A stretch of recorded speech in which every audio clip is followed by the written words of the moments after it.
March 3, 1959. 217 Lenox Avenue, Harlem. 11:37 p.m. The back room of Bumpy Johnson's headquarters smelled of cigar smoke and old wood. Big Marcus Williams sat in a wooden chair, hands tied behind his back. Sweat poured down his face, dripped onto his collar, stained the fabric dark. Bumpy Johnson stood behind him. Silent. Circling. Slow. In his right hand, a straight razor. Silver. German steel. A Solingen blade that had ended 3 men before Marcus ever sat in that chair. 6 witnesses lined the walls. Yeshon, Junie Bird, Nat Pettigrew. 4 trusted soldiers. Arms crossed. Eyes cold. Nobody spoke. The room held its breath. Bumpy stopped circling. Leaned close to Marcus's ear. His voice came out calm. Too calm. I know what you took. I know who gave it to you. I want to hear you say it. Marcus's pulse hammered in his neck, visible. Rapid. His mouth opened. Closed. No words came out. The razor glinted under the single hanging bulb. $50,000. That's what they'd paid Marcus. More money than he'd see in 10 lifetimes. More money than any man in that room had ever touched. And Marcus had taken it. Every dollar. To kill the man standing behind him. The man who'd trusted him for 8 years. The man whose life Marcus had saved.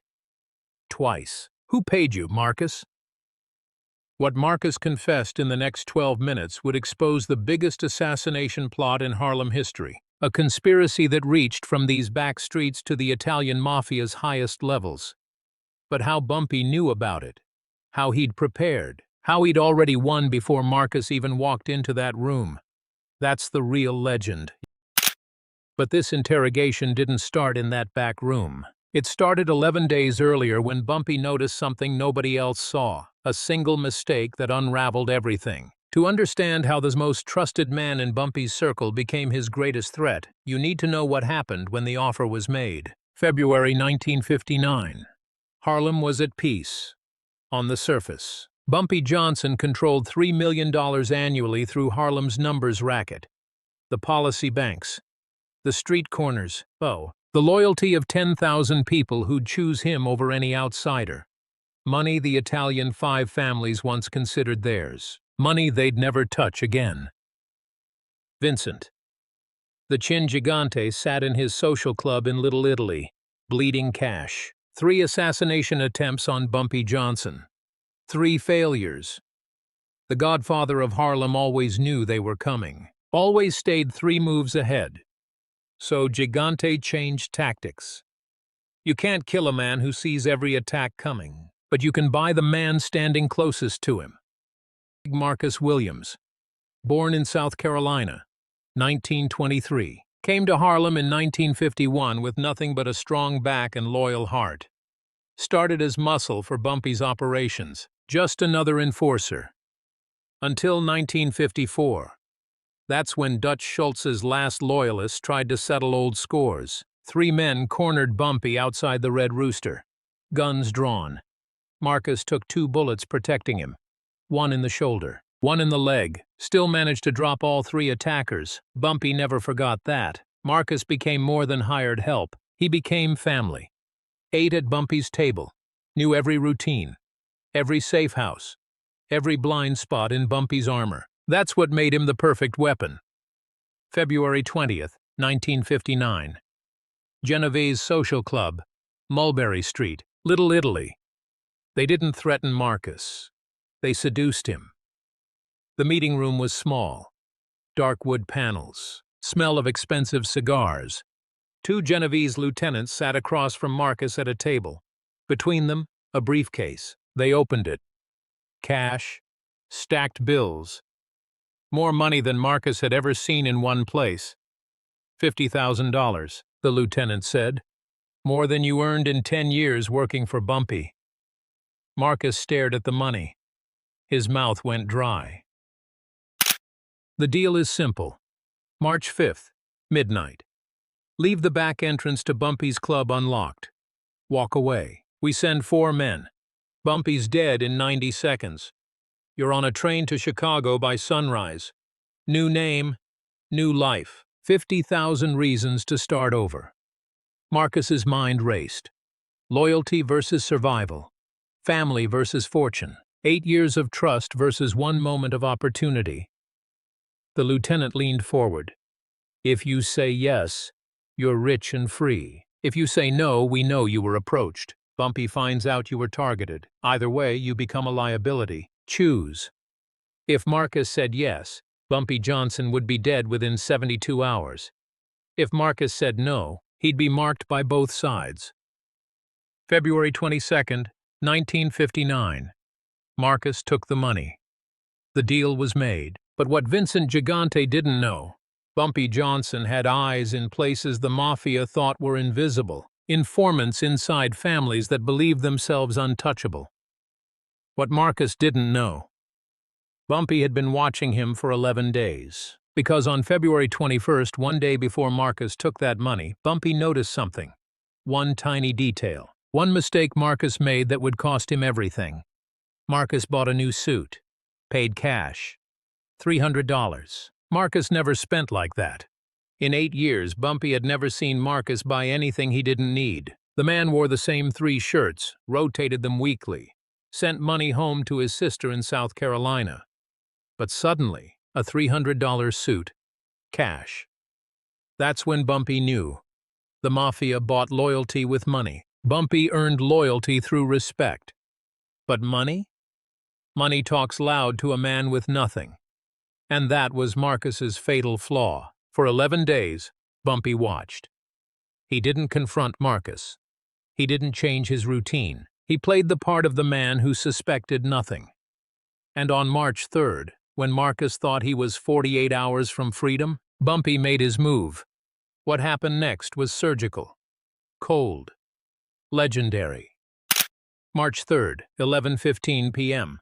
Bumpy called Marcus into the back room, said they needed to discuss security for an upcoming meeting. Standard procedure. Nothing unusual. Marcus walked through the door. The click of the deadbolt behind him. That's when Marcus knew. 6 men stepped out from the shadows. Junie Bird and Nat Pettigrew, Bumpy's enforcers. 4 soldiers Marcus had worked beside for years. They moved forward, surrounded him. Marcus's hand twitched toward his waistband. His gun was gone.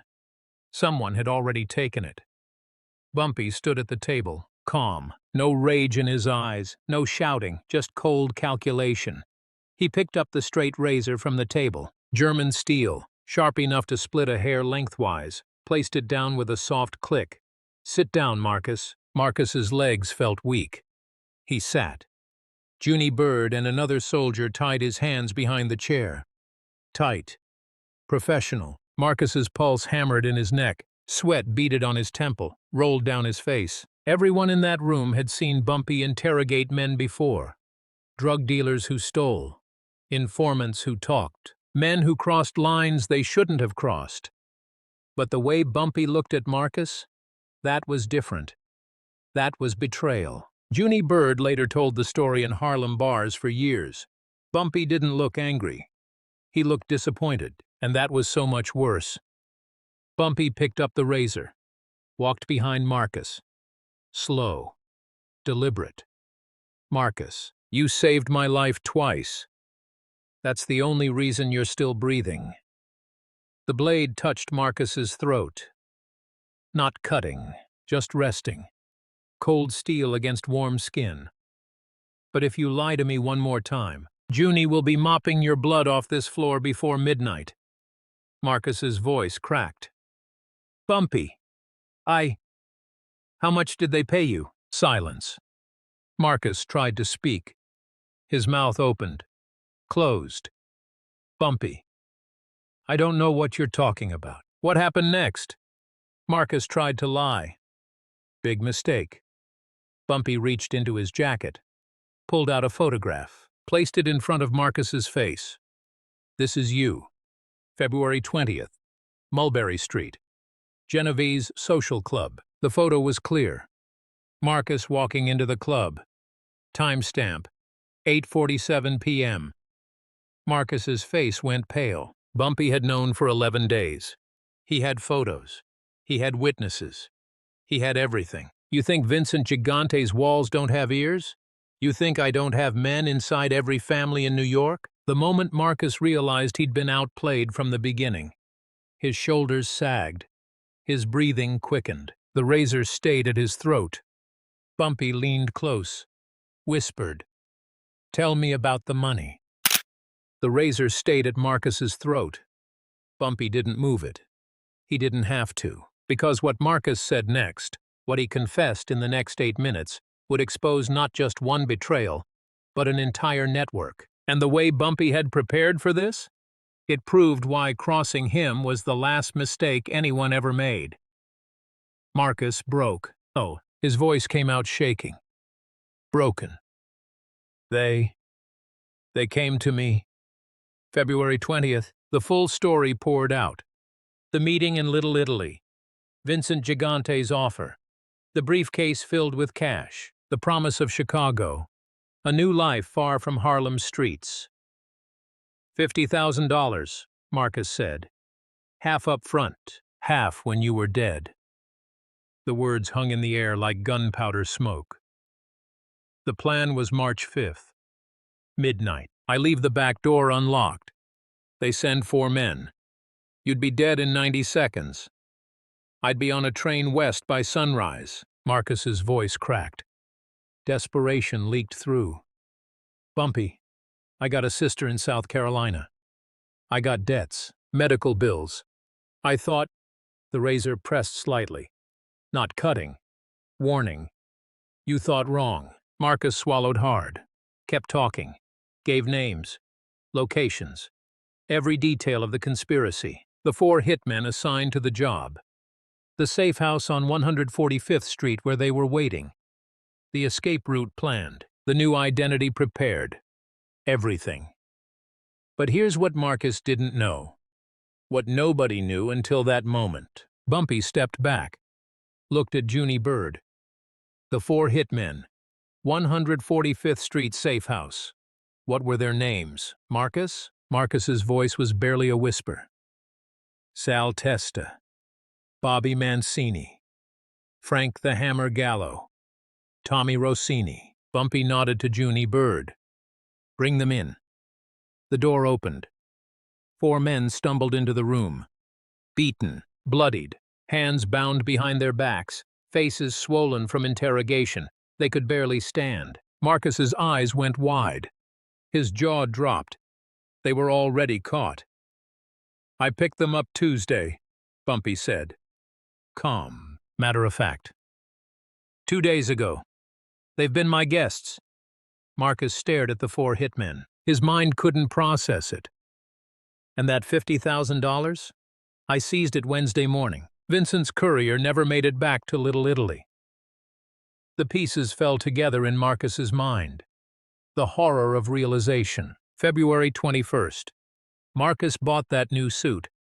Cash. $300. Marcus never spent like that. In 8 years, Bumpy had never seen Marcus buy anything he didn't need. That one purchase, that one moment of celebrating early, tipped Bumpy off. Bumpy had Marcus followed. By February 23rd, he knew everything. The meeting, the money, the plan, the hitmen, the safe house location, the photos, the surveillance. I let you think you were free because I wanted to see how deep it went. I wanted every name, every location, every conspirator. Bumpy removed the razor from Marcus's throat, wiped the blade clean with a white handkerchief. Slow, methodical. And Marcus, you gave them all to me. You knew the whole time? I knew before you walked into Gigante's club. My man was in that room when they made the offer. The crushing truth settled over Marcus like a burial shroud. You were never in control, Marcus. You were never going to Chicago. You were always coming here. Marcus thought he was playing Bumpy. The Genovese family thought they were playing Bumpy. But the truth? Bumpy had been playing them all. 3 moves ahead. Always 3 moves ahead. The confession was complete. The conspiracy exposed. 4 mafia hitmen in custody. $50,000 seized. But one question remained. What would Bumpy do with Marcus? Because what happened next became one of the most talked about moments in Harlem history. Not for its brutality, but for its mercy. Bumpy Johnson stood before Marcus Williams. The room waited. Silent. Tense. Everyone expected a bullet.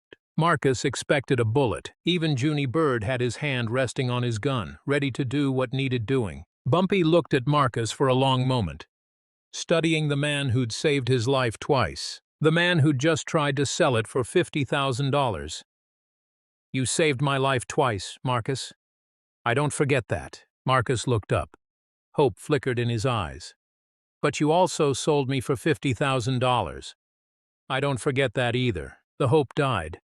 Bumpy picked up the razor again, walked behind Marcus.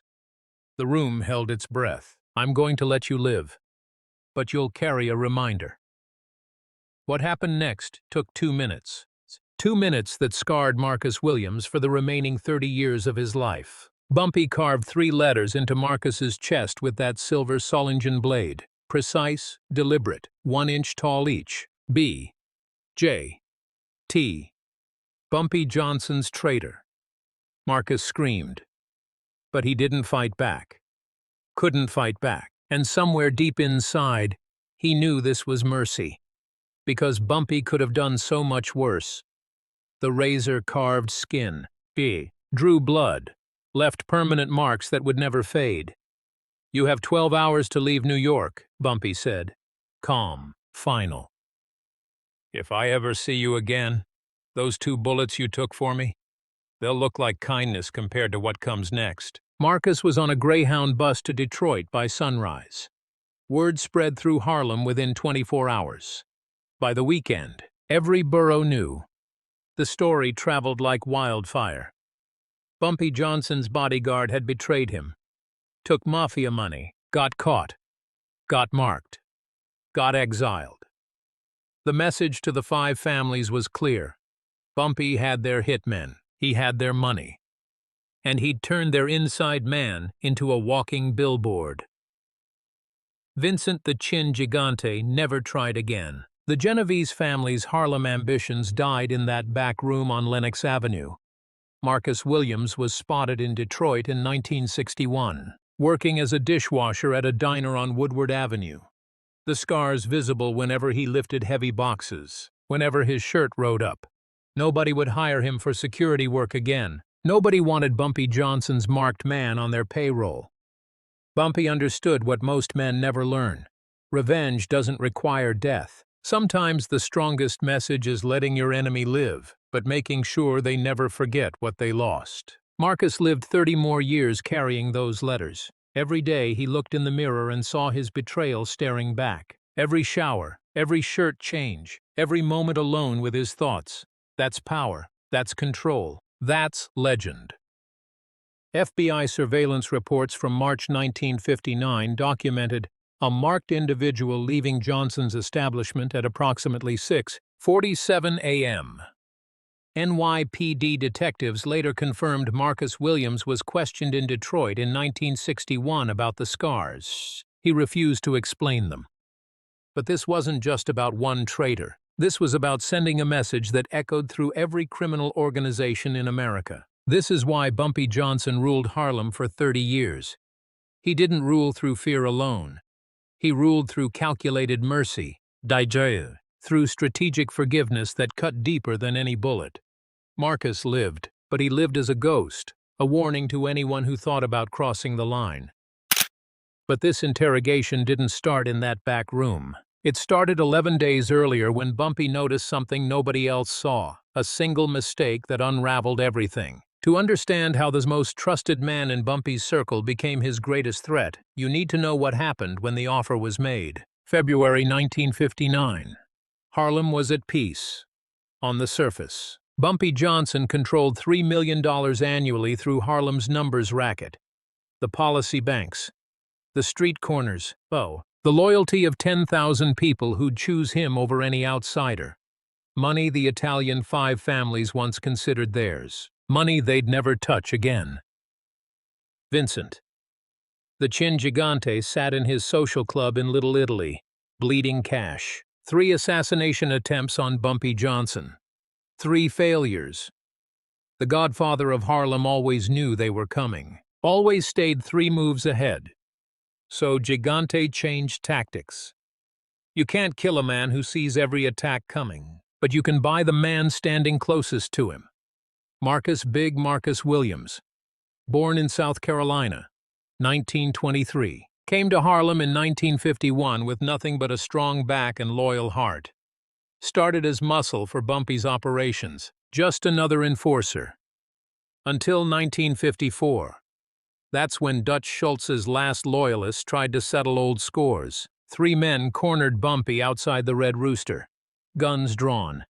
Marcus took 2 bullets protecting him.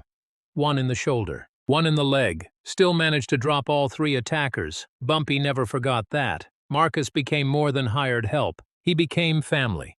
Ate at Bumpy's table. Knew every routine. Every safe house.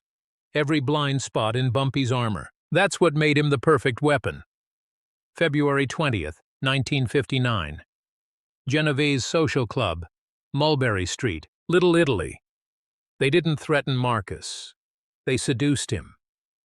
The meeting room was small. Dark wood panels. Smell of expensive cigars.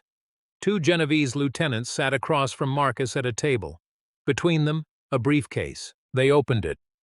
Cash. Stacked bills. More money than Marcus had ever seen in one place. $50,000, the lieutenant said. More than you earned in 10 years working for Bumpy. Marcus stared at the money. His mouth went dry. If you haven't subscribed yet, you might never see this channel again. So make sure you're subscribed and get more videos like this.